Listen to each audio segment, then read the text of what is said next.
नमस्कार दोस्तों, आज हम रीजनिंग का प्रैक्टिस सेट 10वां देखेंगे जो कि रेलवे एनटीपीसी ग्रुप डी के लिए काफी इंपॉर्टेंट है। क्योंकि इस प्रैक्टिस सेट में जो प्रश्न दिए गए हैं इन्हीं टाइप के प्रश्न आपकी परीक्षाओं में पूछे जाएंगे। तो चलिए हम शुरू करते हैं प्रश्न 1 से। हमें पहला प्रश्न दिया है, प्रश्न कह रहा है कि निम्नलिखित श्रृंखला श्रेणी में अगली संख्या ज्ञात करें। यानी हमें यहाँ पर संख्याओं की एक श्रृंखला श्रेणी दी है और इसी में प्रश्नवाचक चिन्ह दिया है, यहाँ पर कौन सी संख्या होगी ये हमें बताना है। ठीक है, तो जब भी हम श्रृंखला के प्रश्नों को सोल्व करते हैं तो सबसे पहले हम संख्या को ध्यान से देखते हैं कि संख्या कैसे लिखी है।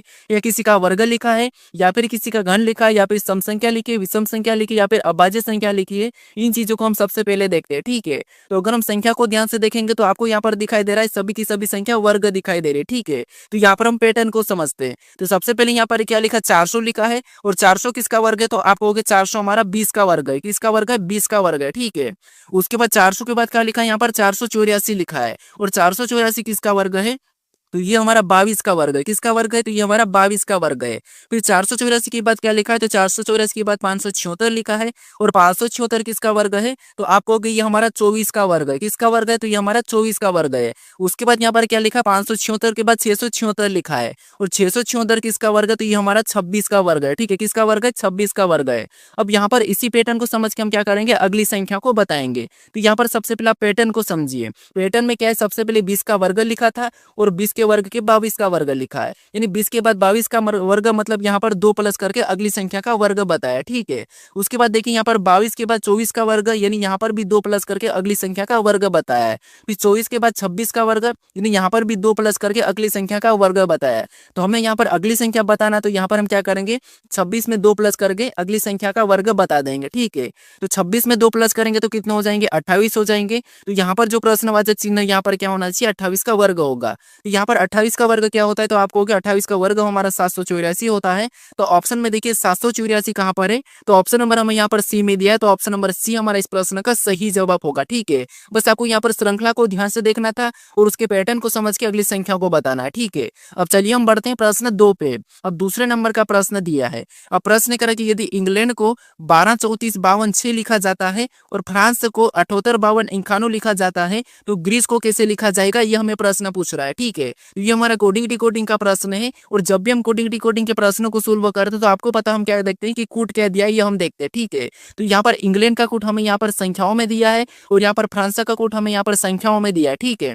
तो आपको पता है जब भी लेटर का कोड संख्याओं में दिया जाता है तो उस कंडीशन में हमें क्या करना है, उन लेटर को संख्याओं में बदलना है। ठीक है, तो सबसे पहले हम यहाँ पर देखेंगे कि यहाँ पर जो अल्फाबेट में जो लेटर दिए वो कितने नंबर पे आते हैं, हम ये देखेंगे।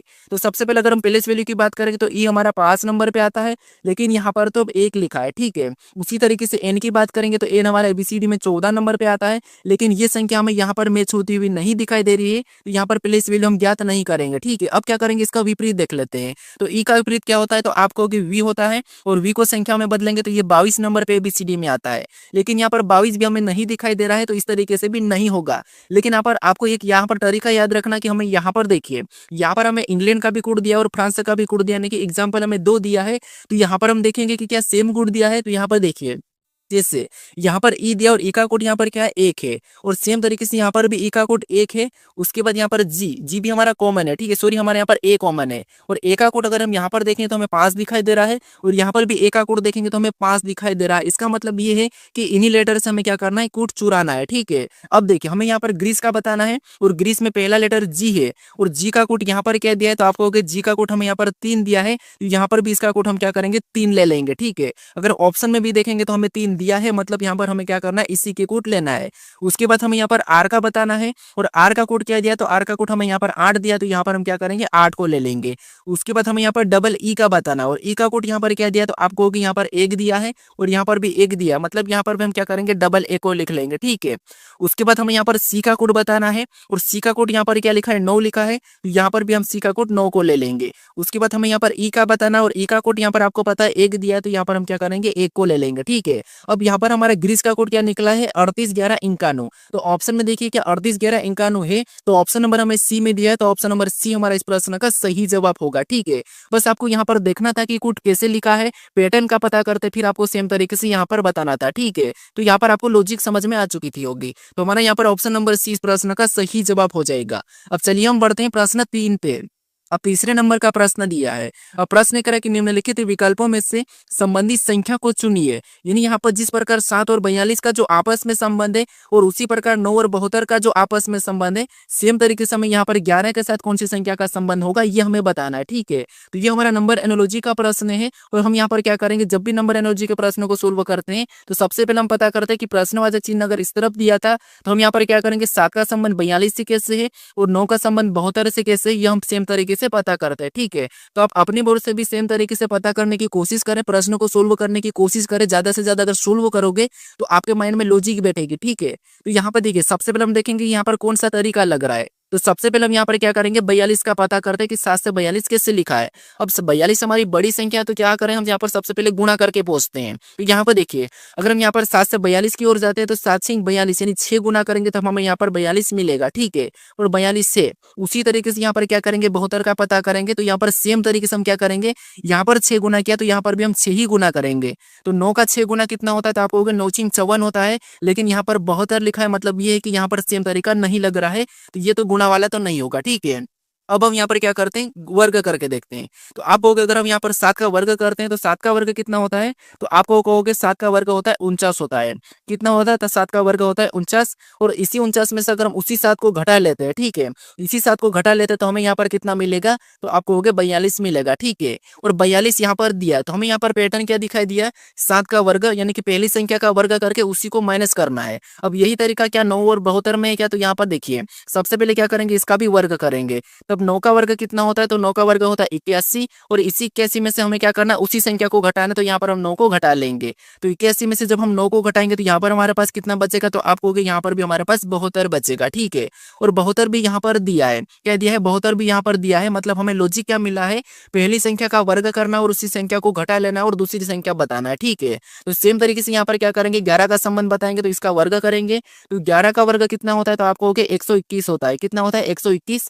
और इसे 121 में से इसी 11 को हमें क्या करना है, घटा लेना है। तो जब 121 में से 11 को घटाएंगे तो यहाँ पर हमारे पास कितने बचेंगे, 110 बचेंगे। ठीक है, तो 11 का संबंध किससे होगा, 110 से होगा। ऑप्शन में देखिए 110 कहाँ पर है, तो ऑप्शन नंबर हमें यहाँ पर बी में दिया है। तो ऑप्शन नंबर बी हमारा इस प्रश्न का सही जवाब होगा। ठीक है, बस आपको यहाँ पर लॉजिक पता होना चाहिए, लॉजिक को आप याद करते हुए चलिए, आपकी रीजनिंग आसान हो जाएगी। अब चलिए हम बढ़ते हैं प्रश्न 4 पे।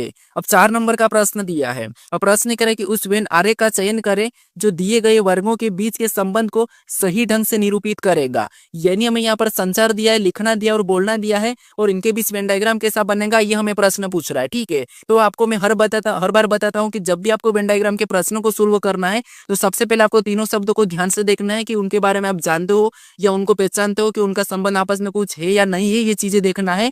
अगर आपको फिर भी कुछ समझ नहीं आता है तो मैं आपको तरीका बता रखा हूँ कि आपको एक एक शब्द का डायग्राम बनाना है, तो आपका प्रश्न आसानी से सोल्व हो जाएगा। तो यहाँ पर हम क्या करते हैं, एक एक शब्द का डायग्राम बना लेते हैं। ठीक है, तो सबसे पहले हम यहाँ पर क्या करते हैं, मान लीजिए संचार का डायग्राम बना लेते हैं। तो ये हमने क्या किया, संचार का डायग्राम बना लिया।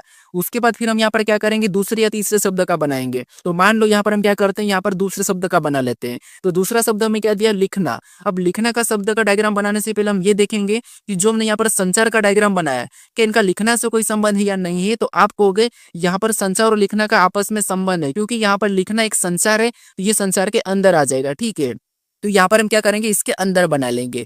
उसके बाद फिर हम यहाँ पर क्या करेंगे, तीसरे शब्द का बनाएंगे जो कि हमें यहाँ पर दिया बोलना। अब बोलना का डायग्राम बनाने से पहले हम ये देखेंगे कि जो पहले हमने संचार और लिखना का डायग्राम बना लिया है कि उनका बोलना से कोई संबंध है, कोई रिश्ता है या नहीं है। तो आप कहोगे बोलना भी एक संचार है, लेकिन बोलना और लिखना दोनों अलग अलग है। लिखना अलग होता है, बोलना अलग होता है, तो इनका तो आपस में संबंध नहीं है। लेकिन यहाँ पर बोलना का संचार से, क्योंकि संचार में भी एक क्या है, बोलना है, बोलना एक संचार है, तो ये भी संचार के अंदर आएगा लेकिन लिखना से अलग। तो इसका डायग्राम कैसा बनेगा, यहाँ पर इनसे अलग बन जाएगा, लेकिन कैसा बनेगा, ऐसा बनेगा। तो इस टाइप का डायग्राम बना है। ऑप्शन में देखिए कहाँ पर है, तो ऑप्शन नंबर हमें यहाँ पर डी में दिया है। तो ऑप्शन नंबर डी हमारा इस प्रश्न का सही जवाब होगा। ठीक है, अब आप कहोगे कि सर आप जो प्रश्न करवाते हो हमें आसान लगता है, लेकिन हम जब कभी टेस्ट लगाते हैं या एग्जाम में बैठते हैं तो हमें वहां पर कठिन लगने लगता है।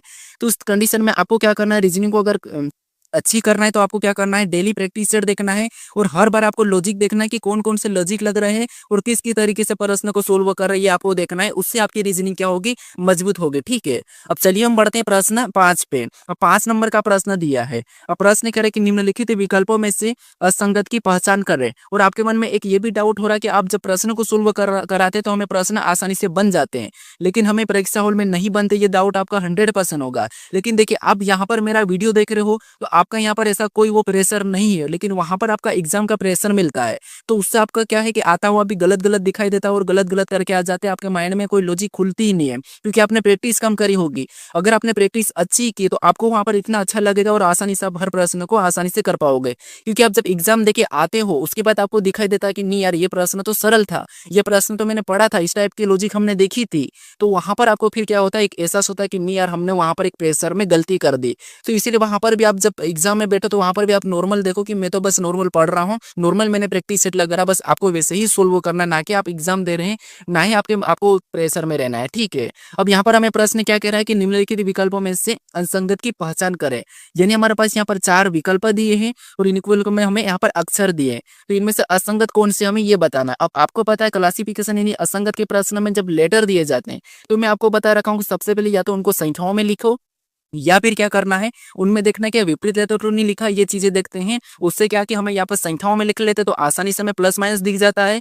उसके बाद अगर हम विपरीत देखते हैं तो हमें सीधा प्रश्न सोल्व हो जाता है। ठीक है, तो यहाँ पर अगर हम देखेंगे तो यहाँ पर BY XC, यानी ध्यान से देखेंगे तो आपको पता है पहले 2 लेटर यहाँ पर विपरीत है और दूसरे 2 लेटर भी क्या है, आपस में विपरीत है। ठीक है, यहाँ पर पहले 2 लेटर और दूसरे 2 लेटर दोनों की दोनों आपस में विपरीत थे। अब सेम तरीके से नीचे भी देखेंगे तो GT ये भी आपस में विपरीत है, NM ये भी आपस में विपरीत है, लेकिन यहाँ पर SI ये आपस में विपरीत नहीं है। ठीक है, अब पहले इधर देखेंगे तो यहाँ पर SS ये भी आपस में विपरीत है, यहाँ पर S और AS ये आपस में विपरीत नहीं है, लेकिन LO भी आपस में एक दूसरे के विपरीत है। यानी आप कहोगे यहाँ पर पहले 2 लेटर भी विपरीत है और पहले 2 लेटर इधर पीछे भी विपरीत है, यहाँ पर भी पहले 2 लेटर विपरीत है, यहाँ पर भी पहले 2 लेटर विपरीत है, यहाँ पर भी पहले 2 लेटर विपरीत है, यहाँ पर भी पहले 2 लेटर विपरीत है, लेकिन यहाँ पर पहले 2 लेटर विपरीत नहीं है, यहाँ पर एक छोड़ के एक विपरीत है। ठीक है, विपरीत तो यहाँ पर भी है, लेकिन यहाँ पर एक छोड़ के एक विपरीत है। जैसे एस के बाद यहाँ पर आई है, ठीक है, एच का आई है, सॉरी यहाँ पर एस है। ठीक है, एच का एस है, तो ये एक दूसरे के विपरीत है, नहीं कि एक छोड़ के एक है। तो आपको यहाँ पर अलग क्या दिखाई दे रहा है, तो अलग हमें ये दिखाई दे रहा है इनसे, तो यही वाला हमारा असंगत होगा। तो ऑप्शन नंबर सी हमारा इस प्रश्न का सही जवाब होगा। ठीक है, अगर आप यहाँ पर संख्याओं में करते तो आपको थोड़ा सा अजीब लगता। अब चलिए हम बढ़ते हैं प्रश्न 6 पे। अब 6 नंबर का प्रश्न दिया है। अब प्रश्न कह रहा है कि निम्नलिखित पैटर्न में लुप्त संख्या ज्ञात करें। यानी आपको यहाँ पर 3 पैटर्न दिखाई दे रहे हैं और इनमें एक प्रश्नवाचक चिन्ह दिया है, यहाँ पर कौन सी संख्या होगी ये आपको बताना है। ठीक है, तो आपको वीडियो को रोक के फटाफट से खुद से भी सोल्व करने की कोशिश करना। बाकी तो मैं आपको तरीका बता रखा हूँ कि किस पैटर्न में कैसे प्रश्न को सोल्व करना है। तो यहाँ पर हमें 3 पैटर्न दिए हैं। तो सबसे पहले आपको यहाँ पर ये देखना है कि जो प्रश्नवाचक चिन्ह दिया है इसी की जगह बाकी की जगह संख्या कैसे लिखी, ये आपको पता करना है। तो जैसे यहाँ पर 289 लिखा है और यहाँ पर 121 लिखा है, तो ये संख्या कैसे लिखी आप फटाफट से यहाँ पर कोशिश करें पता करने की, फिर आप सेम तरीके से यहाँ पर संख्या बताए। ठीक है, तो वीडियो को रोकिए और खुद से सोल्व करें और मुझे तुरंत कमेंट भी करें कि इसका सही जवाब ये है। ठीक है, या फिर आप ऑप्शन में भी लगा सकते हैं खुद से। अब देखिए, यहाँ पर सबसे पहले हम पता करेंगे कि 121 कैसे लिखा है। तो ऊपर वाली संख्या को ऐसा क्या करें कि हमें यहाँ पर 121 मिले।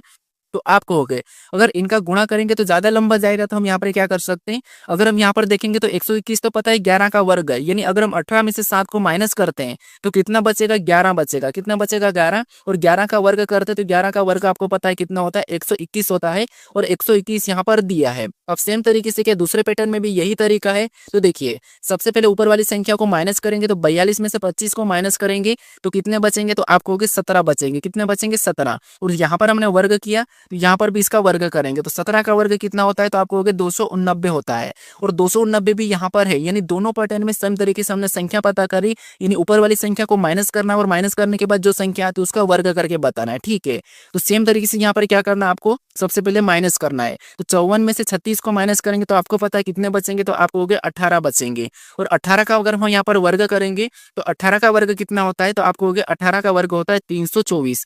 कितना होता है, 324। तो जो प्रश्नवाचक चिन्ह है यहाँ पर क्या होना चाहिए, 324 होना चाहिए इस हिसाब से। तो ऑप्शन में देखिए 324 कहाँ पर है, तो ऑप्शन नंबर डी में दिया है, तो ऑप्शन नंबर डी हमारा इस प्रश्न का सही जवाब होगा। ठीक है, देखिए ज्यादा प्रश्न रीजनिंग के कठिन नहीं होते हैं, बस हमें यहाँ पर तरीका पता होना चाहिए कि किस तरीके से प्रश्न को सोल्व करना है। अब चलिए हम बढ़ते हैं प्रश्न 7 पे। अब 7 नंबर का प्रश्न दिया है। अब प्रश्न कह रहा है कि एक ही पासे की 4 अलग-अलग स्थितियां दर्शाई गई है, उस चिन्ह का चयन करें जो प्लस चिन्ह वाले फलक के विपरीत फलक पर आएगा। यानी हमें यहाँ पर 4 पासे दी हैं, एक ही पासे की 4 स्थितियां हैं, ठीक है। इनमें हमें पूछ रहा है कि प्लस वाले के विपरीत कौन सा होगा, यह हमें पूछ रहा है। अब आपको पता है एक से अधिक पासा होता है तो हम क्या करते हैं, वहां पर कॉमन देखते हैं कि कॉमन सतह कौन सी है। अब पासा चाहे 3 हो, 2 हो, 4 हो, 5 हो, पासे कितने भी हो, हमें तो बस कॉमन देखना है। पहले 2 पासे से शुरू करना है और सीधे ही हमें क्या करना है, विपरीत निकालना है। पासे पहले चाहे कितने भी 2 है, ठीक है। तो यहाँ पर देखिए हमें 4 पासे दिए तो हमें कॉमन देखने के तरीके क्या है कि पहले हम 2 पासों में देखते हैं, अगर नहीं मिलता है तो इसे छोड़ के पहले से तीसरे में देखते हैं, नहीं मिलता तो हम क्या करते हैं, इससे इसमें देखते हैं। ये तो कॉमन देखने का तरीका और ये होना भी चाहिए, क्योंकि कभी कभी आपको दूसरे पासे में नहीं मिलता है। तो यहाँ पर हम पहले 2 पासों में कॉमन देखेंगे, ठीक है। तो यहाँ पर हमने पहले 2 पासों में कॉमन देखा, तो कॉमन हमें यहाँ पर हेस और माइनस कॉमन दिखाई दे रहा है, इसमें भी हेस और माइनस कॉमन दिखाई दे रहा है दोनों पासों में सतह। इसका मतलब ये कि आपको पता है जब भी डबल कॉमन रहता है तो बची हुई सतह एक दूसरे के विपरीत हो जाती है। जैसे यहाँ पर देखिए बची हुई सतह क्या है, तो इधर प्लस है उधर ही हमारी डॉलर की है, तो ये एक दूसरे के विपरीत हो जाएंगे। और हमें यहाँ पर क्या पूछा है, प्लस का ही विपरीत पूछा है, तो प्लस का विपरीत हमें यहाँ पर डॉलर मिला है, तो डॉलर हमारा प्लस का विपरीत हो जाएगा। तो ऑप्शन में देखेंगे तो ऑप्शन नंबर ए में दिया है, तो ऑप्शन नंबर ए हमारा इस प्रश्न का सही जवाब हो जाएगा, ठीक है।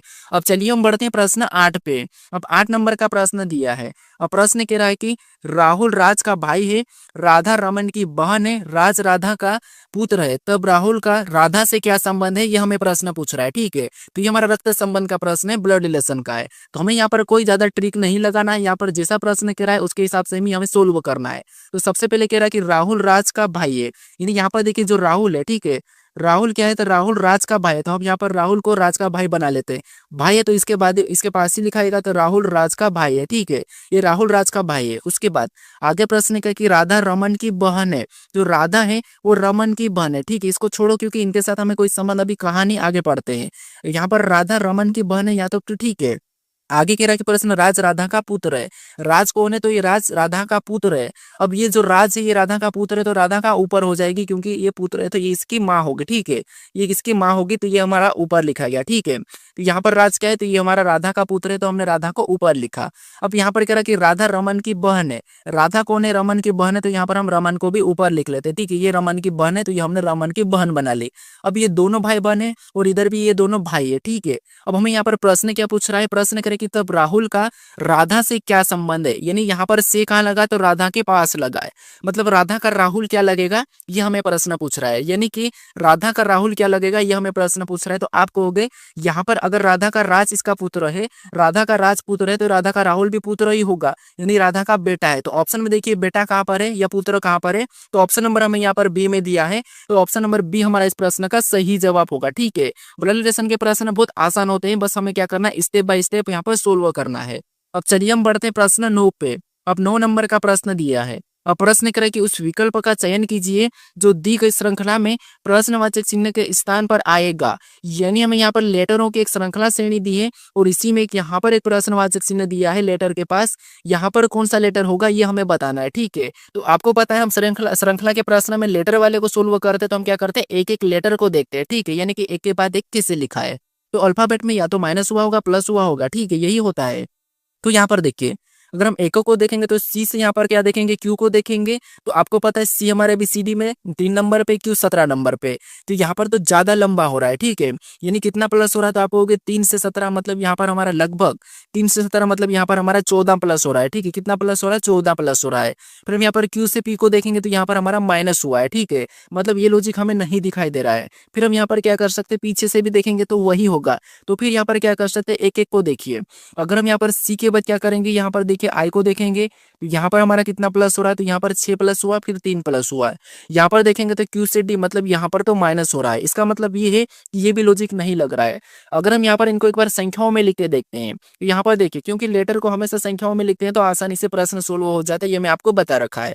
तो यहाँ पर देखिए सी हमारा ABCD में 3 नंबर पे आता है, आई हमारा ABCD में 9 नंबर पे आता है और एन हमारा 12 नंबर पे आता है, ठीक है। अब देखिए इन संख्याओं को देखिए, इन संख्या का पैटर्न देखते हैं तो आपको पता है यहाँ पर हमें 12 दिखाई दे रहा है, यानी इससे हम प्लस करते तो 3 और 9 कितने होते, 12 होते और यहाँ पर 12 है। यानी इस तरीके से हम अगले लेटर में भी चेक करके देखते हैं। अब क्यू हमारा एबीसीडी में कितने नंबर पे आता है, तो ये हमारा 17 नंबर पे। डी कितने नंबर पे, तो डी हमारा 4 नंबर पे।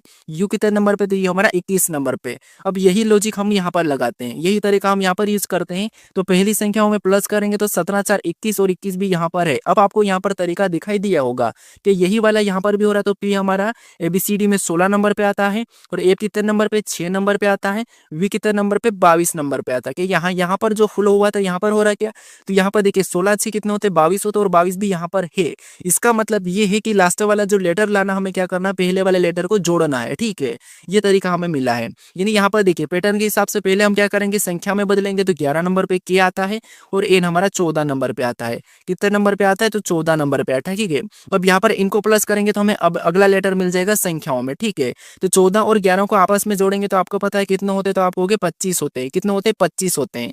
अब देखिए 14 और 11 को हमने जोड़ा तो कितना हुआ, 25 हुआ। तो जो प्रश्नवाचक चिन्ह यानी कि 25 नंबर पे आपको पता है कौन सा लेटर आता है, तो 25 नंबर पे वाई आता है। तो जो प्रश्नवाचक चिन्ह यहाँ पर क्या हो जाएगा, वाई हो जाएगा। ऑप्शन में देखिए वाई कहाँ पर है, तो ऑप्शन नंबर डी में दिया है। तो ऑप्शन नंबर डी हमारे इस प्रश्न का सही जवाब होगा। ठीक है, देखिए कितना खतरनाक लॉजिक था। आपको ये अगर पैटर्न से पता ही नहीं होगा या पैटर्न सोल्व करने के तरीके ही नहीं देखोगे तो आप कैसे रीजनिंग को अच्छी कर पाओगे। तो इसीलिए यहाँ पर हमने कितना खतरनाक लॉजिक देखा था। अब चलिए हम बढ़ते हैं प्रश्न 10 पे। अब 10 नंबर का प्रश्न दिया है।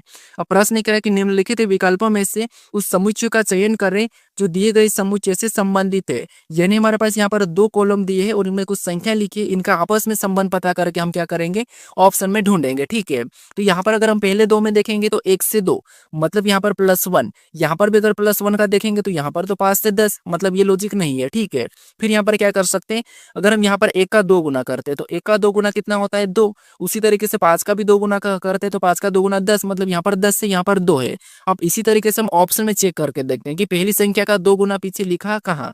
तो अगर हम यहाँ पर 3 का 2 गुना करेंगे 6 होगा मतलब ये नहीं होगा। 2 का 2 गुना करेंगे तो 4 होगा, यहाँ पर 10 लिखा मतलब ये भी नहीं होगा। 7 का 2 गुना करेंगे 14 होगा, यहाँ पर 405 लिखा ये भी नहीं होगा। 4 का 2 गुना करेंगे 8 होगा, यहाँ पर 4 का 2 गुना करेंगे 8 होगा और यहाँ पर हमें इसके जैसा मिला है। तो ऑप्शन नंबर डी हमारा इस समुच्चय से संबंधित है। तो ऑप्शन नंबर डी हमारा इस प्रश्न का सही जवाब होगा। ठीक है, कौन सा, ऑप्शन नंबर डी। अब चलिए हम बढ़ते हैं प्रश्न 11 पे। अब 11 नंबर का प्रश्न दिया है, भले आप खुद से सोल्व नहीं कर रहे हो लेकिन आप वीडियो को देखिए कि हर प्रश्न को मैं कैसे सोल्व कर रहा हूँ। ठीक है, उससे भी आपका क्या है, दिमाग में बैठेगा और आसानी से आप अगली बार प्रश्नों को सोल्व कर लोगे। ठीक है, तो अब हर प्रश्न को आराम से बैठ के देखिए।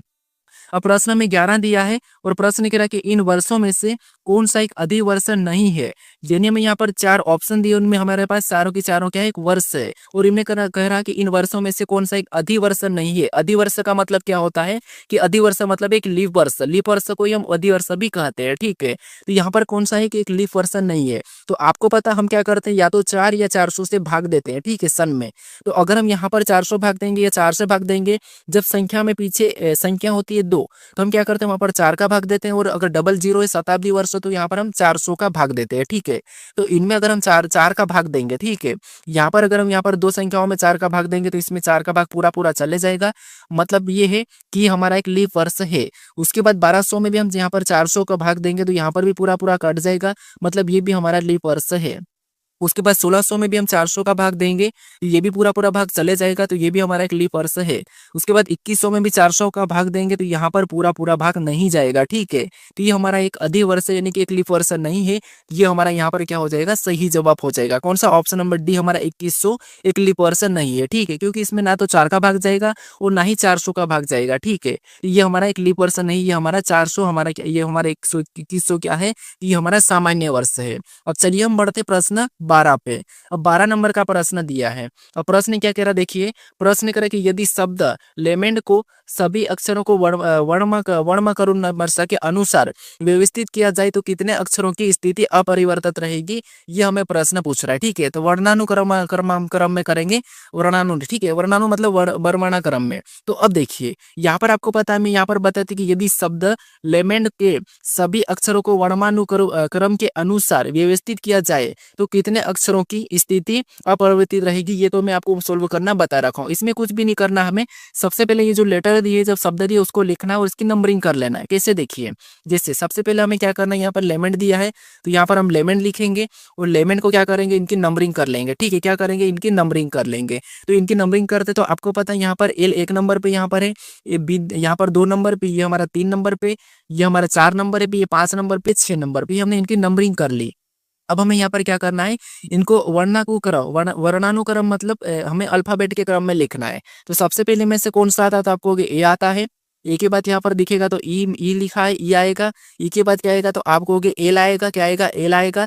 एल के बाद एम आएगा, फिर एम के बाद एन आएगा, एन के बाद टी आएगा। ठीक है, अब इनके भी हम क्या करेंगे, नंबरिंग कर लेंगे सेम हमने एस सी की वैसी।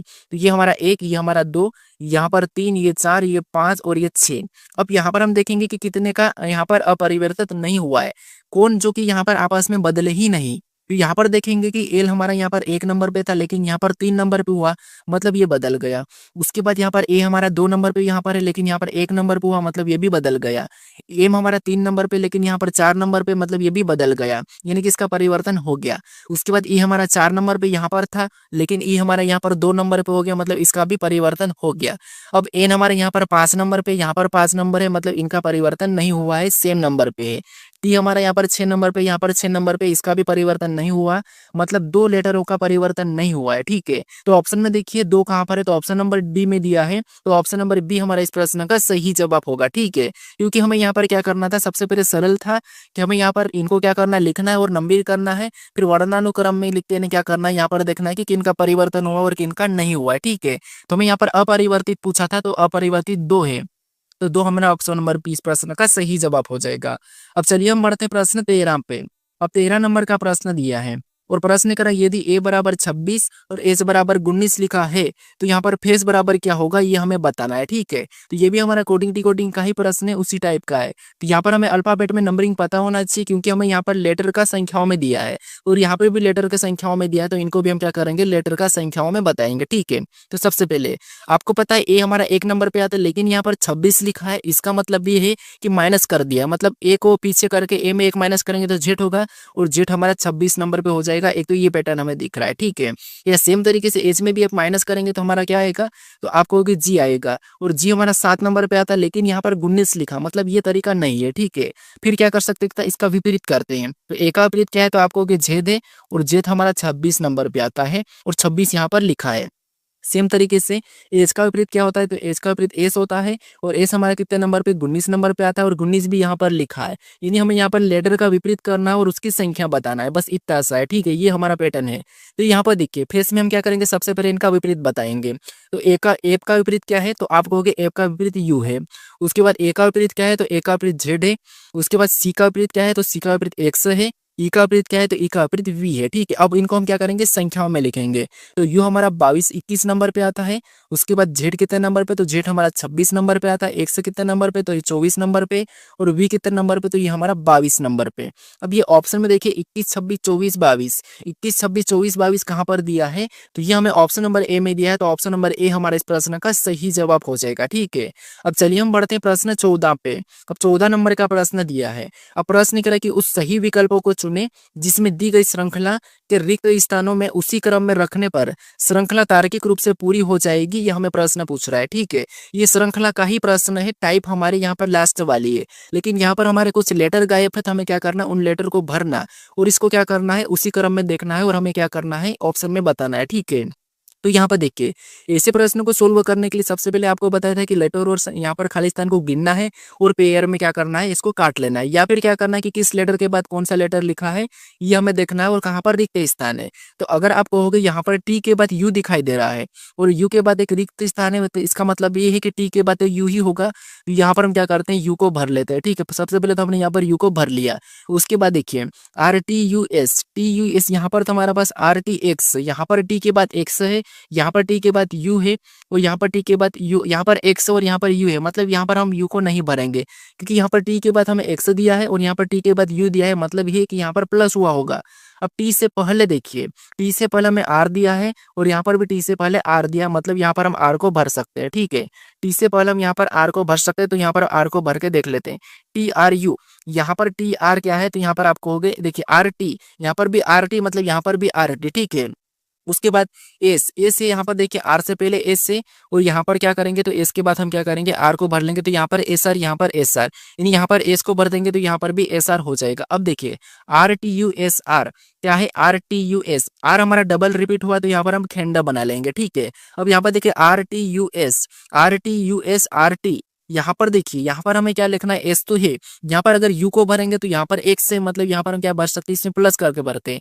ऑप्शन में देखेंगे तो यहाँ पर भी वी दिया, मतलब यहाँ पर वी को भरेंगे, यहाँ पर देखिए R T U S R T V S, यानी यहाँ पर वापस से खंडा बनाएंगे आर टी, यहाँ पर तो टी आ जाएगा आर टी, यहाँ पर देखिए टी के बाद वापस से प्लस होगा तो वी के बाद क्या है, तो वी के बाद डब्ल्यू और आर टी डब्ल्यू एस, यहाँ पर भी रिपीट हुआ।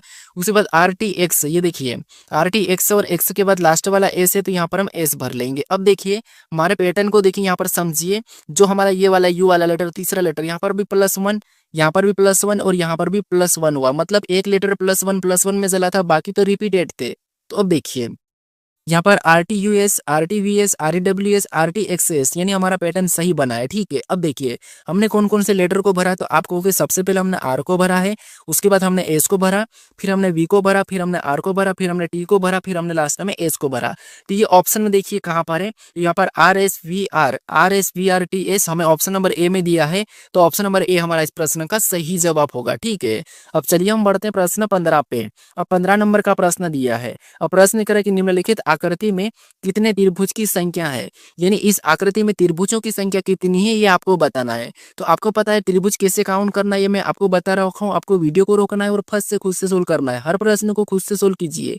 नहीं बनता है तो यहाँ पर आप देख लीजिए, क्योंकि मैं तो आपको यहाँ पर बता ही रहा हूँ।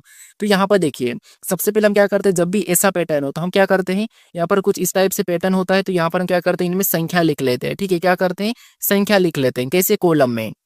तो यहाँ पर देखिए कॉलम में अगर हम संख्या लिखेंगे तो यहाँ पर 1 और ये हमारा 2 और ये हमारा 3। ठीक है, ये क्या है, 3 है, 3 के बाद अगला हमारा 4। अब देखिए यहाँ पर सभी को प्लस करेंगे तो आपको पता है 1 2 3 3 6 3 4 10, यहाँ पर कितना हुआ, 10 हुआ है। अगर यहाँ पर भी लिखेंगे तो 1 है हमारा, यहाँ पर 2 है, ये हमारा 3 है और ये 4 है, यहाँ पर भी 4 तक है, इसका मतलब यहाँ पर भी योग 10 होगा। यहाँ पर लिखेंगे 1, उसके बाद ये 2, फिर ये 3 और 4, यहाँ पर भी 4 है, मतलब इसका भी बराबर योग कितना होगा, 10 ही होगा। उसके बाद यहाँ पर देखिए इसमें 4 है, इसमें 4 है, मतलब 10 10, तो हमने 30 तो ये अलग काउंट कर लिया। ठीक है, 30 तो हमने एक बार में काउंट करा। उसके बाद देखिए एक हमारा अंदर से ये सिंगल वाला बन रहा है तो एक ये हो जाएगा। उसके बाद हम इसमें प्लस क्या करेंगे, 1 करेंगे, और भी हमें यहाँ पर बनता हुआ दिखाई दे रहा है जो कि ये बड़ा वाला, जो कि हमें यहाँ पर बड़ा वाला दिखाई दे रहा है, तो इसमें क्या करेंगे, +1 भी कर लेंगे। तो यहाँ पर कितना हमारा 32 हो रहा है। ठीक है, यानी इस आकृति में कितने त्रिभुज है, तो 32 से। ऑप्शन में देखिए 32 कहाँ पर है, तो ऑप्शन नंबर बी में दिया है, ऑप्शन नंबर बी हमारा इस प्रश्न का सही जवाब हो जाएगा। अब चलिए हम बढ़ते हैं प्रश्न 16 पे। अब 16 नंबर का प्रश्न दिया है। अब प्रश्न क्या है कि उस विकल्प का चयन करें जिसका तीसरे पद से वही संबंध है जो दूसरे पद का पहले पद से है। ठीक है, यानी यहाँ पर जैसे वेटर का संबंध 24 29 23 से है, उसी प्रकार यहाँ पर जंपर का संबंध किससे होगा ये हमें बताना है। ठीक है, तो यहाँ पर भी हमें देखिए लेटर का कोड संख्याओं में दिया है, इसका लेटर का कोड संख्या दिया है, तो यहाँ पर भी हमें संख्याओं में बताना है। तो सबसे पहले वेटर को हम क्या करेंगे, संख्याओं में बदलेंगे। तो यहाँ पर देखिए डब्ल्यू हमारा एबीसीडी में कितने नंबर पे आता है, तो आप कहोगे 23 नंबर पे आता है। ठीक है, ए कितने नंबर पे आता है, तो ए हमारा 1 नंबर पे आता है। आई कितने नंबर पे आता है, तो आई हमारा 9 नंबर पे आता है। टी कितने नंबर पे, तो टी हमारा 20 नंबर पे आता है। ई कितने नंबर पे, तो ये हमारा 5 नंबर पे आता है। आर कितने नंबर पे, तो आर हमारा 18 नंबर पे आता है। ठीक है, अब देखिए यहाँ पर 23 1 9 20 5 18 है और यहाँ पर 24 29 23 ही है। इसका मतलब ये है कि ये संख्या हमें यहाँ पर दिखाई दे रही है, वो तो हमें यहाँ पर नहीं दिखाई दे रही है। लेकिन इसका विपरीत करेंगे तो विपरीत भी आपको पता है 2 तो होगा नहीं डब्ल्यू का, तो फिर यहाँ पर क्या कर सकते हैं, यहाँ पर संख्या में कम भी दिखाई दे रही है। ठीक है, तो अगर हम यहाँ पर इनको आपस में प्लस करेंगे 23 और 1 को, तो यहाँ पर कितना होगा, 24 होगा। और यहाँ पर 9 और 20 को आपस में प्लस करेंगे तो 29 हो जाएगा। और 18 और 5 को आपस में प्लस करेंगे तो यहाँ पर 23 हो जाएगा। ठीक है, यानी 24 29 23 हमने यहाँ पर पता करा और वो यहाँ पर लिखा है। ठीक है, अब इसी तरीके से हम क्या करेंगे, जंपर का बताएंगे, ठीक है। क्योंकि आप संख्या को ध्यान से देखोगे तो आपको यहाँ पर दो दो जोड़े में प्लस करने पर दिखाई दे रहा था। अब देखिए, अब जंपर का बस सेम तरीके से बताएंगे तो संख्याओं में बदलेंगे तो ये जी हमारा 10 नंबर पे आता है, यू हमारा 21 नंबर पे आता है, एम हमारा 13 नंबर पे आता है, पी हमारा 16 नंबर पे आता है, ई हमारा 5 नंबर पे आता है और आर हमारा 18 नंबर पे आता है, ठीक है। कितने नंबर पे, तो 18 नंबर पे। अब देखिए, इसको भी दो दो संख्याओं को जोड़ेंगे तो इनको आपस में प्लस करेंगे तो यहाँ पर कितना होगा, 31 होगा। इनको आपस में प्लस करेंगे तो 16 और 13 कितना होगा, तो आप कहोगे 29 हो जाएगा। कितना हो जाएगा, तो यहाँ पर हमारा 29 हो रहा है। उसके बाद 18 और 5 को जोड़ेंगे तो 18 5 हमारा 23 होगा। कितना होगा, 23 होगा, ठीक है। तो 31 29 जंपर का कोट होगा। तो ऑप्शन में देखिए 31 29 23 कहाँ पर है, तो ऑप्शन नंबर हमें यहाँ पर देखिए कहाँ पर दिया है, तो ए में दिया है। तो ऑप्शन नंबर ए हमारा इस प्रश्न का सही जवाब होगा। बस आप लॉजिक याद कर लीजिए कि कौन कौन से लॉजिक लग रहे हैं, किस किस तरीके से प्रश्न बन रहा है, बस ये याद रखिए। अब चलिए हम बढ़ते हैं प्रश्न 17 पे। अब 17 नंबर का प्रश्न दिया है। अब प्रश्न करें कि एक विशिष्ट कोड भाषा में यहाँ पर NDRWCK को यहाँ पर GUGPTZ लिखा जाता है, तो इसी कोड भाषा में यहाँ पर MTSFH का कोड क्या होगा, क्या है, यह हमें प्रश्न पूछ रहा है, ठीक है। यहाँ पर हम क्या करेंगे, एक एक लेटर को देखेंगे, ठीक है। जिससे यहाँ पर देखिए एन का यहाँ पर क्या लिखा है, तो आप कहोगे जी लिखा है, और डी का यहाँ पर क्या लिखा है, यू लिखा है, ठीक है। एन का जी, डी का यू। अगर हम यहाँ पर ध्यान से देखेंगे तो हमें यहाँ पर वही क्रॉसिंग मेथड तो दिख नहीं रही है। अगर हम यहाँ पर प्लस माइनस की बात करें, यानी यहाँ पर देखिए एन से क्या लिखा है, तो आप कहोगे एन से जी लिखा है, ठीक है। क्या लिखा है, एन से यहाँ पर क्या लिखाई दे रहा है, तो आप कहोगे एन से जी लिखा है कुट, यानी एन 14 नंबर पे, जी 7 नंबर पे। तो यहाँ पर कितना माइनस हो रहा है, तो 14 7 मतलब यहाँ पर 7 माइनस हुआ है पहले लेटर में, ठीक है। फिर दूसरे को देखिए, डी से यहाँ पर क्या लेटर लिखा है, तो यू लिखा है। क्या लिखा है, यू लिखा है, ठीक है। अब डी 4 नंबर पे, यू हमारा कितने नंबर पे, 21 नंबर पे। तो यहाँ पर क्या हो रहा है, तो डी 4 नंबर पे, यू 21 नंबर पे, तो यहाँ पर भी माइनस यू हुआ। अब कितना माइनस हो रहा है, तो आप कहोगे 21 मतलब 5 उधर और 4 उधर, यहाँ पर 9 माइनस हुआ है, ठीक है। फिर यहाँ पर आर का क्या लिखा है, तो आर का हमारे पास यहाँ पर जी लिखा है। तो जी को देखिए, आर हमारा कितने नंबर पे, 18 पे, जी 7 नंबर पे। तो यहाँ पर कितना माइनस हो रहा है, तो यहाँ पर हमारा 11 माइनस हो रहा है, ठीक है। उसके बाद डब्ल्यू के बाद क्या लिखा है, तो डब्ल्यू के बाद वहां पर पी लिखा है। डब्ल्यू का कोड क्या लिखा, पी लिखा है।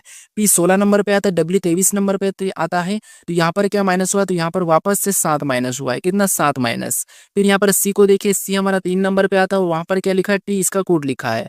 तो यहाँ पर भी कितना माइनस हो रहा है, तो यहाँ पर माइनस की बात करके 3 से यहाँ पर भी हमारा 9 माइनस हो रहा है, ठीक है।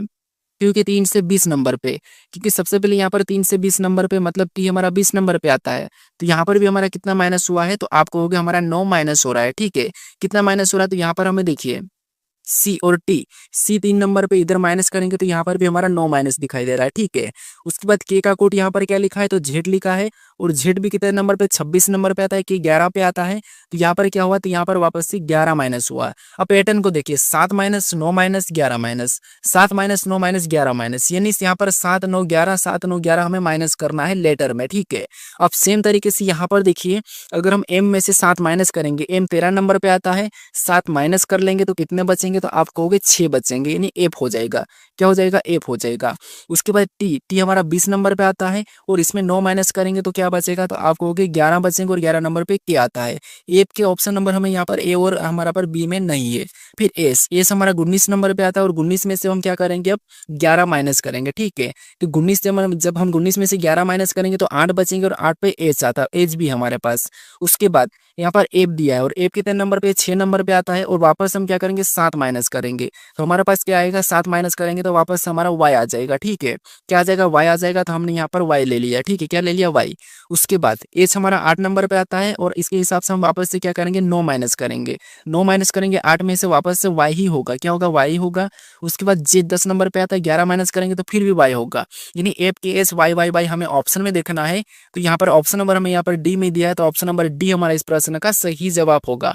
अब यहाँ पर लॉजिक को देखिए कितना माइनस हो रहा था, तो देखिए ज्यादा भी माइनस हो सकता है, इसीलिए आपको यहाँ पर पैटर्न को समझते हुए चलना है। और चलिए हम बढ़ते हैं प्रश्न 18 पे। अब 18 नंबर का प्रश्न दिया है। अब प्रश्न करें कि जब इसे बिंदु द्वारा रेखा पर मोड़ा दिया जाए, यानी कि मोड़ दिया जाता है, तो कौन सा पैटर्न पारदर्शी शीट के समान होगा। यानी इस बिंदु द्वारा क्या करते हैं, हमें इसको मोड़ देंगे या तो इधर या उधर, तो ये कैसा दिखाई देगा, ये हमें पूछ रहा है, ठीक है। तो यहाँ पर देखिए, ये हमारा सारा की सारा हमारा यहाँ पर क्या है, बाईं ओर मुड़ रहा है। अगर इसको हम मोड़ देंगे तो ये पैटर्न कैसा बनेगा, तो यहाँ पर देखिए पैटर्न हमारा कुछ इस तरह बनता हुआ दिखाई दे रहा है, ठीक है। आप इसको भूल जाइए, आप क्या करोगे, इसको अभी भूल जाइए। यहाँ पर जो पैटर्न था हमने मोड़ दिया दिया, तो इसको आप भूल जाइए और उस तरफ कैसा बनेगा तो आपको यहाँ पर दिखाई देगा, कुछ इस टाइप से दिखाई देगा, ठीक है। तो अब ऑप्शन में देखिए इस टाइप का कहाँ पर दिखाई दे रहा है, तो आपको होगा मैं इस टाइप का, तो हमें केवल की केवल ऑप्शन कहाँ पर दिखाई दे रहा है, तो हमें ऑप्शन नंबर इसमें दिखाई दे रहा है, क्योंकि ये वाली जो लाइन है ये भी तो यहाँ पर बनेगी, कौन सी, ये वाली, ये भी यहाँ पर बनेगी, तो हमें ऑप्शन नंबर कौन सा वाला दिखाई दे रहा है, तो आप कहोगे हमें ऑप्शन नंबर कौन सा वाला, तो यहाँ पर ए वाला दिखाई दे रहा है, तो ऑप्शन नंबर ए हमारे इस प्रश्न का सही जवाब होगा, ठीक है। कौन सा, ऑप्शन नंबर ए हमारा इस प्रश्न का सही जवाब हो जाएगा। अब चलिए हम बढ़ते हैं प्रश्न 19 पे। अब 19 नंबर का प्रश्न दिया है और प्रश्न में हमें यहाँ पर कथन दिया है और उसका एक निष्कर्ष दिया है, 3 निष्कर्ष दिया है। तो सबसे पहले कथन को समझना है, कथन क्या कह रहा है और उसके बारे में निष्कर्ष क्या कह रहा है, फिर हमें वो देखना है, ठीक है। यहाँ पर पहले कथन को देखिए, कथन कह रहा है कि कुछ पी क्यू है, यानी यहाँ पर कुछ पी है, ठीक है, ये क्या है, पी है, और कुछ पी क्या है, क्यू है। हमें यहाँ पर कह रहा है कि कुछ पी क्यू है, तो हम यहाँ पर कुछ वाला डायग्राम बनाएंगे और कुछ पी क्या है, क्यू है, ठीक है। उसके बाद अब दूसरे को देखिए, अब दूसरा क्या कह रहा है, दूसरा कह रहा है कि कोई क्यू आर नहीं है, कोई भी क्यू आर नहीं है, तो आर का अलग बन जाएगा क्योंकि कोई भी क्यू आर नहीं है, ठीक है। अब यहाँ पर निष्कर्ष को देखिए कि निष्कर्ष इसके बारे में क्या कह रहा है। देखिए डायग्राम तो हमने बना लिया, अब डायग्राम के हिसाब से आप निष्कर्ष को देख के पता करें। तो यहाँ पर आप निष्कर्ष पहला देखा होगा, पहला निष्कर्ष कह रहा है कि कोई भी पी आर नहीं है। अब यहाँ पर कह रहा है कि कोई भी पी आर नहीं है, तो ये बात तो यहाँ पर हमें सही लग रही है क्या, तो आप कहोगे जब हमें पी और आर का वहां पर कहा ही नहीं, तो ये कैसे सही हो सकता है, ठीक है। तो कोई भी पी यहाँ पर आर नहीं है, तो ठीक है, यहाँ पर कोई भी पी आर नहीं है, तो ये बात अभी भी सही लग रही है, लेकिन हम नेगेटिव से पॉजिटिव का नहीं कह सकते। अब दूसरे को देखिए, कुछ पी आर नहीं है, कि यहाँ पर कुछ पी आर नहीं है क्या, तो ये भी गलत है। उसके बाद यहाँ पर कह रहा है कि कुछ क्यू पी है, क्या आपको यहाँ पर कुछ क्यू पी दिखाई दे रहा है, तो आप कहोगे हाँ हमें यहाँ पर कुछ पी क्यू दिखाई दे रहा है, हमें यहाँ पर क्या दिखाई दे रहा है, कुछ क्यू पी दिखाई दे रहा है। अब हमें यहाँ पर कह रहा है कि कुछ पी आर नहीं है, क्या आपको यहाँ पर कुछ पी आर नहीं ऐसा दिखाई दे रहा है, कि कुछ पी कुछ कैसे कर सकते हो, कोई पी आर नहीं है, तो ये बात सही है लेकिन ये गलत है, ठीक है। तो यहाँ पर पहला और तीसरा हमें अनुसरण करते हुए दिखाई दे रहा है, तो पहला और तीसरा ऑप्शन में देखेंगे तो पहला और तीसरा दोनों पालन करते, तो वो ऑप्शन नंबर डी में दिया है, तो ऑप्शन नंबर डी हमारा इस प्रश्न का सही जवाब हो जाएगा, ठीक है। अब चलिए हम बढ़ते हैं प्रश्न 20 पे। अब 20 नंबर का प्रश्न दिया है, अब प्रश्न यहाँ पर कथन दिया है और उसका भी हमें निष्कर्ष दिया है। अब ये हमारा जो प्रश्न है, ये कथन निष्कर्ष का है, वो हमारा न्याय निगमन का था, ठीक है। अब यहाँ पर हमें कथन को समझना है। कथन कह रहा है कि आजकल कोई भी देश आतंकवाद से मुक्त नहीं है। हाँ, आजकल कोई भी देश आतंकवाद से मुक्त नहीं है, ये हमें कथन में कह रहा है, ठीक है। और ये सच बात है कि कोई भी देश आजकल आतंकवाद से मुक्त नहीं है, ये बात सही है। अब यहाँ पर इसके बारे में निष्कर्ष क्या कह रहा है, हमें ये देखना है। तो पहला निष्कर्ष कह रहा है कि आजकल देशों के लिए आतंकवाद को नियंत्रित करना असंभव हो गया है, तो ये बात तो सही है कि आजकल देशों के लिए आतंकवाद को नियंत्रित करना असंभव हो गया है, क्योंकि हम आतंकवादी को नियंत्रित नहीं कर सकते, अभी भी असंभव है, ये बात सही कह रहा है।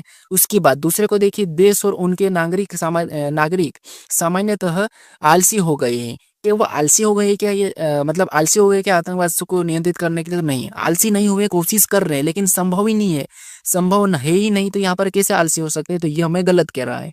तो यहाँ पर निष्कर्ष कौन सा है, दूसरा वाला सही है, सॉरी पहला वाला सही है।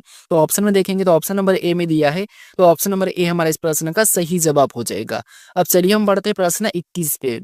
आप 21 नंबर का प्रश्न दिया है और प्रश्न में हमें यहाँ पर कथन दिया और इसकी हमें धारणाएं दिए। तो आपको इन 3 प्रश्नों में से 2 प्रश्न आपको 100% परीक्षाओं में देखने को मिलेंगे, या तो कथन निष्कर्ष वाला जो हमने अभी पढ़ा, या फिर कथन न्याय निगमन जो हमने डायग्राम वाला पढ़ा, या फिर आपको ये धारणाएं वाला पूर्ण धारणाएं वाला मिलेगा, ठीक है। तो यहाँ पर कथन क्या कह रहा है कि ग्राहक मोबाइल एप्स का उपयोग करके कैब बुक कर सकता है, यानी ग्राहक मोबाइल ऐप का उपयोग करके कैब बुक कर सकता है। तो ये यहाँ पर कथन कह रहा है कि ग्राहक मोबाइल ऐप का उपयोग करके कैब बुक कर सकता है, तो ठीक है, ये हमें कथन कह रहा है।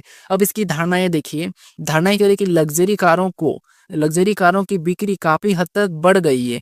कि यहाँ पर हमें लग्जरी कारों का कुछ कथन में कहा था क्या, तो नहीं कहा मैं। और लग्जरी कारों की बिक्री कैसे बढ़ सकती है, जब कैब बुक कर रहे तो कैब लग्जरी थोड़ी होती है, तो ये गलत है। ये धारणा हमें गलत कह रही है कि लग्जरी कारों की बिक्री काफी हद तक बढ़ गई है, ये गलत है। यहाँ पर इनका कैब बुक करना और लग्जरी कारों का बढ़ना ये तो गलत है। लग्जरी का अगर हाँ कारों की बिक्री बढ़ गई है तो यहाँ तक हम मानते हैं, लेकिन यहाँ पर हमें कह रहा है कि लग्जरी कह रहा है, तो ये भी थोड़ा गलत है, ठीक है। तो पहली धारणा है तो गलत है। अब दूसरे को देखिए, दूसरा कह रहा है कि ग्राहकों को कम भुगतान करना पड़ेगा। कि ग्राहकों को कम भुगतान करना पड़ेगा क्या, नहीं, कैब बुक करा इसका मतलब ये थोड़ी कि कम भुगतान करना पड़ेगा। तो ये भी यहाँ पर हमें जब कथन में कहा ही नहीं भुगतान को लेके, हमें तो कहा था कि मोबाइल ऐप का यूज करके कैब बुक कर सकते हैं, ये घर बैठे मतलब कर सकते हैं, ये हमें कह रहा है। तो ये हमें यहाँ पर हमें भुगतान का कोई लेना देना नहीं, तो ये भी हमारा गलत है, ठीक है। दोनों ही धारणाएं गलत है। तो ऑप्शन में देखिए, ना तो पहला ना तो दूसरा हमें ऑप्शन नंबर कहाँ पर दिया है, बी में दिया है, तो ऑप्शन नंबर बी हमारा इस प्रश्न का सही जवाब हो जाएगा। ठीक है, अब चलिए हम बढ़ते हैं प्रश्न 22 पे। अब 22 नंबर का प्रश्न दिया है। अब प्रश्न कह रहा है कि दी गई आकृति के लिए सही दर्पण छवि चुने। यानी एक आकृति दी है और इसकी हमें एमएन रेखा प्रतिबिंब कैसी बनेगी ये हमें बताना है। ठीक है, बस ये दाईं ओर पलट जाएगा, सिंपल सा है, हमें इसकी दर्पण बताना है तो दाईं ओर पलट जाएगा। तो दाईं ओर पलटेगा तो ये वाला हिस्सा इसका सामने आ जाएगा। ठीक है, ऐसा इस प्रकार का। उसके बाद ये गोले इस तरफ हो जाएंगे, उसके बाद डबल गोले तो डबल गोले बनेंगे और ये हमारा कैसा इस प्रकार हो जाएगा। तो ये वाला इस प्रकार का इस तरफ आके हो जाएगा। तो ये ऑप्शन में देखिए कहाँ पर है, ये हमारा ब्लैक हुआ मतलब ये नहीं होगा। यहाँ पर तो ये इसी तरफ है तो ये भी नहीं होगा। यहाँ पर है मतलब इसमें नीचे वाली लाइन इस तरफ मुड़ गई तो ये भी नहीं होगा। तो ऑप्शन नंबर सी हमारा इसके जैसा मैच हुआ है। तो ऑप्शन नंबर सी हमारा इस प्रश्न का सही जवाब हो जाएगा। ठीक है, अब चलिए हम बढ़ते हैं प्रश्न 23 पे। अब 23 नंबर का प्रश्न दिया है। अब प्रश्न करे कि दी गई प्रश्न आकृति कौन से विकल्पों में सन्निहित है। यानी जो प्रश्न आकृति हमें यहाँ पर दी है ये किस विकल्प में दिखाई दे रही है, किस विकल्प में चिन्हित है, ये हमें बताना है। ठीक है, तो यहाँ पर देखिए सबसे पहले हम देखेंगे इस वाले हिस्से को, यानी कि जो त्रिभुज टाइप का दिखाई दे रहा है कि यहाँ पर बनता हुआ दिख रहा है या नहीं दिख रहा है। इसी तरीके से तो हमें ठीक है यहाँ पर ये एक तो बनता हुआ दिखाई दे रहा है त्रिभुज टाइप का। उसके बाद यहाँ पर देखेंगे तो ऐसा कुछ नहीं बनता तो इसका भी नहीं, हमें सेम तरीके से बनता हुआ दिखाई देना चाहिए। तो यहाँ पर भी हमें ये बनता हुआ दिखाई दे रहा है त्रिभुज टाइप का। उसके बाद अगर हम इसे देखेंगे तो ये कहाँ पर दिखाई दे रहा है, तो आप कहोगे ये वाला हिस्सा हमें एक यहाँ पर दिखाई दे रहा है। ठीक है, यहाँ पर हमें दिखाई दे रहा है तो यहाँ पर हमें ये मैच होता हुआ दिखाई दे रहा है। ठीक है, कहाँ पर, यहाँ पर। तो ऑप्शन नंबर हमें कहाँ पर मैच होता हुआ दिखाई दे रहा है, त्रिभुज वाला हमें ऑप्शन नंबर इसमें भी दिखाई दे, लेकिन ये ऊपर चले गया तो ये तो नहीं हो सकता। लेकिन ये हमें त्रिभुज भले पलट सकता है लेकिन ये वाला हिस्सा नीचे होना था। तो ऑप्शन नंबर सी हमारा मैच हो रहा है। तो ऑप्शन नंबर सी इस प्रश्न का हमारा सही जवाब हो जाएगा। ठीक है, कौन सा, ऑप्शन नंबर सी। अब चलिए हम बढ़ते हैं प्रश्न 24 पे।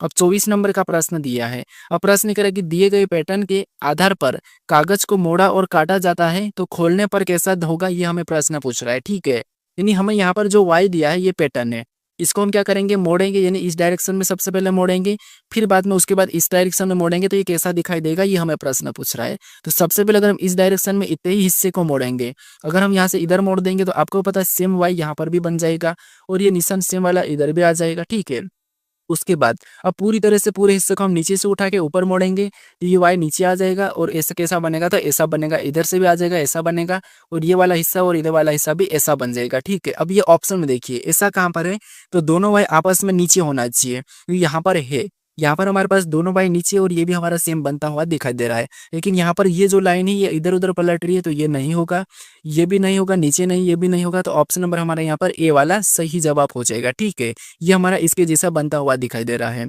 अब चलिए हम बढ़ते हैं प्रश्न 25 पे। अब 25 नंबर का प्रश्न दिया है। अब प्रश्न करें कि निम्नलिखित आकृति पैटर्न में कितने आयत है, यानी इस आकृति में कितने आयत की संख्या है ये हमें बताना है। ठीक है, तो यहाँ पर देखिए आयत की संख्या मतलब हमें छोटी आकृति दी है, बस आयत की संख्या कैसे गिनना ये आपको पता होना चाहिए। सिंगल की बात करें तो एक हमारा ये है, ये हमारा दूसरा है, ये हमारा तीसरा है, ये चौथा है और ये पांचवा है। अब यहाँ पर डबल कौन सा बनता हुआ दिखाई दे रहा था, एक हमारा यहाँ से डबल बनता हुआ दिखाई दे रहा था, एक हमारा ये 6 नंबर वाला ये है। ठीक है, अब हमें और भी डबल दिखाई दे रहा है क्या, तो हमें डबल नहीं दिखाई दे रहा है क्योंकि यहाँ से भी ये हिस्सा कटा हुआ है। ठीक है, तो टोटल कितने इस आकृति में, तो इसमें 6 है। तो ऑप्शन में देखिए 6 कहाँ पर है, तो ऑप्शन नंबर डी में दिया है। तो ऑप्शन नंबर डी इस प्रश्न का हमारा सही जवाब हो जाएगा। ठीक है, भले ही मैं आपको यहाँ पर प्रश्न को आसान तरीके से बता रहा हूँ और यहाँ पर फास्ट में बता रहा हूँ क्योंकि हम प्रैक्टिस कर रहे हैं। अब कुछ समय बाद आपको मैं यहाँ पर देखिए मुझे टाइम लग रहा है इसलिए वीडियो भी मैं लेट दे रहा हूँ, लेकिन आपको मैं यहाँ पर चैप्टर वाइज पूरी तरह से क्लियर करवाने वाला हूँ। ठीक है, अब चलिए हम बढ़ते हैं प्रश्न 26 पे। अब 26 नंबर का प्रश्न दिया है और ये आपके लिए एक टेस्ट क्वेश्चन है। ठीक है, प्रश्न करें कि निम्नलिखित आकृति में कितने सीधी रेखाएं हैं ये आपको बताना, यानी इस आकृति में सीधी रेखाओं की संख्या कितनी है ये मुझे काउंट करके बताइए। ठीक है, और इसका सही जवाब क्या है मुझे कमेंट करके बताइए। अब देखिए आपने अभी तक इस चैनल को अभी तक सब्सक्राइब नहीं करा है तो इस चैनल को जरूर सब्सक्राइब कर लीजिए।